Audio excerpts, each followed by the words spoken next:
ئەچینە شاری کۆی خۆشەویست دیارە لە مەراسیمێکی تایبەتدا بە ئامادەبوونی بەشێک لە نووسەران و ئەدیبانی ئەو شارە دوو کتێب، یەکێکیان بە زمانی شیرینی کوردی و هەروەها یەکێکترشیان بە زمانی عەرەبی لەلایەن دوو نووسەری دیارەوە کتێبەکە پێشکەش بە ئامادەبوون و نێو کتێبخانەی کوردی کران.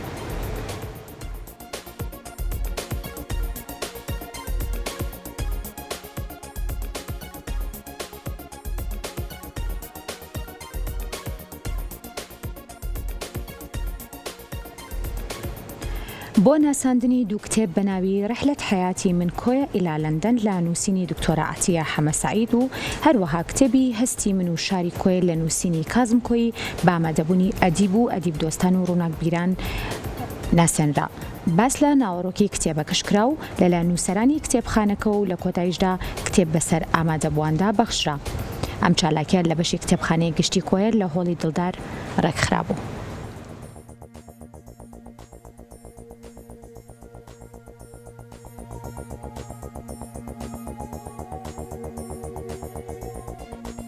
سپاس بۆ ئێوەی ڕاگەاندکار بۆ ئەم دیدارە. ئەمڕۆ بەشدار بووم لە کۆڕی ناساندنی کتێبەکەم بە ناوی هەستی من و شاری کۆیە. بەڕاستی زۆر خۆشحاڵ بووم بۆ ئەو هەموو ڕۆشنبیر و مامۆستا بەڕێزانەی کە لەم کۆڕەدا ئامادە بوون.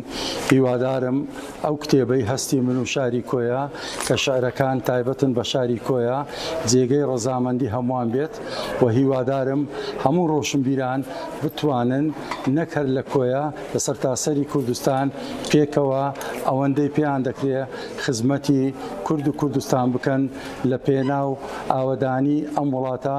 سوپاس بۆ هەمووان، هیوادارم بەردەوام بن و سپاس بۆ کتێبخانەی گشتی کۆیە کە هەردەم دەرگای کراوەیە لە پێشوازی میواناندایە و زۆر زۆر بەدڵێکی فراوانەوە خزمەتی بواری ڕۆشنبیری و ڕۆشنبیران دەکەن.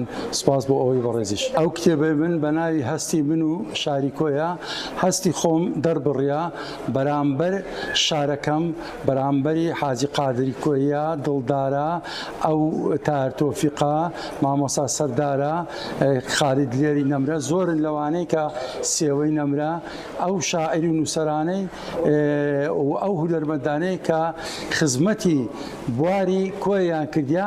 بەڵام ئەوانەی من بەشێکی زۆر زۆر کەمن.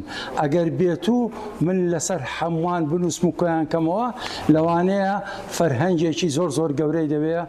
بۆیە شاری کۆیە ئەوەندە دەوڵەمەندە لە ڕۆشنبیری بە کتێبێکی وا بچووک کۆتایی نایە و کۆیە زۆر زۆر لەوە بەرزتر و گەورەترا کە ئێمە وەسفی بکەین و لەسەری بنووسین لەگەڵ ڕێزم.